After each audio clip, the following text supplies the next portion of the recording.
खाएगा, कौन डोसा खाएगा ना कौन चावल खाएगा, ठीक करेगा? कौन मछली खाएगा ना लाव खाएगा, ठीक करेगा? ऐसे देश कभी नहीं चलते। ধর্মচারণ বা খাদ্যাভ্যাস যার যার নিজের, কোনো ব্যক্তি বা সংগঠন জোর করে তা চাপিয়ে দিতে পারে না। তৃণমূল কংগ্রেস নেত্রীর বক্তব্য ছিল এটাই, আর এ নিয়ে হুলস্থুল। মমতার মন্তব্যকে নিয়ে রাজনীতির দড়ি টানাটানি। বাংলার মুখ্যমন্ত্রীর পুরী সফরে আপত্তি জগন্নাথ সেবা সম্মিলনীর।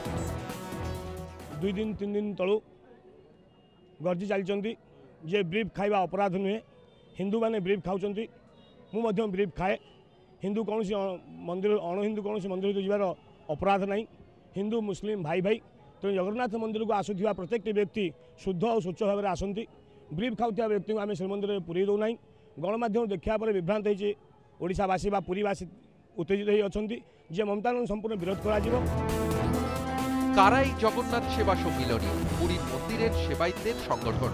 সত্যি কি সংগঠন মুখ্যমন্ত্রী মমতা বন্দ্যোপাধ্যায়কে মন্দিরে ঢুকতে দিতে নারাজ, নাকি এর পিছনে অন্য কোনো রাজনৈতিক সমীকরণ আছে? মমতা ব্যানার্জি আসছে, তারকে সেবায়িত বিরোধ করার জন্য যে একজন বলেছে, এরকম বার্তা আমার সম্মিলনীর ভিতরে হয় না।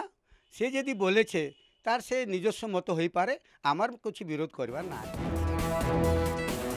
কেন মুখ্যমন্ত্রীকে মন্দিরে ঢুকতে দিতে আপত্তি?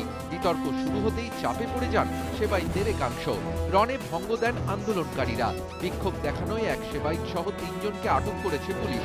তৃণমূলের একাংশ মনে করছে নামে জগন্নাথ সেবা সম্মিলনী থাকলেও ঘটনার পিছনে রয়েছে বিজেপি বা সংঘ পরিবার। মমতার পুজো দেওয়া নিয়ে বিক্ষোভের ঘটনার সমালোচনায় সরব হয়েছেন বিশিষ্টজনেরা। যিনি প্রতিবাদ করেছেন তিনিও তো আসলে ধার্মিক নন, তিনি ধর্মের কর্মচারী। ধর্মের কর্মচারী সম্পর্কে বেশি কথা আমার বলার ইচ্ছে নেই। তার মতো করে করেছেন কর্মচারীর কাজ। আমি তো মনে করি না কোনোভাবে পান্ডাদের এখতিয়ার এটা এর পেছনে অবশ্যই কোনো রাজনৈতিক ব্যাপার আছে। অরূপ দত্তের রিপোর্ট, ইটিভি নিউজ বাংলা।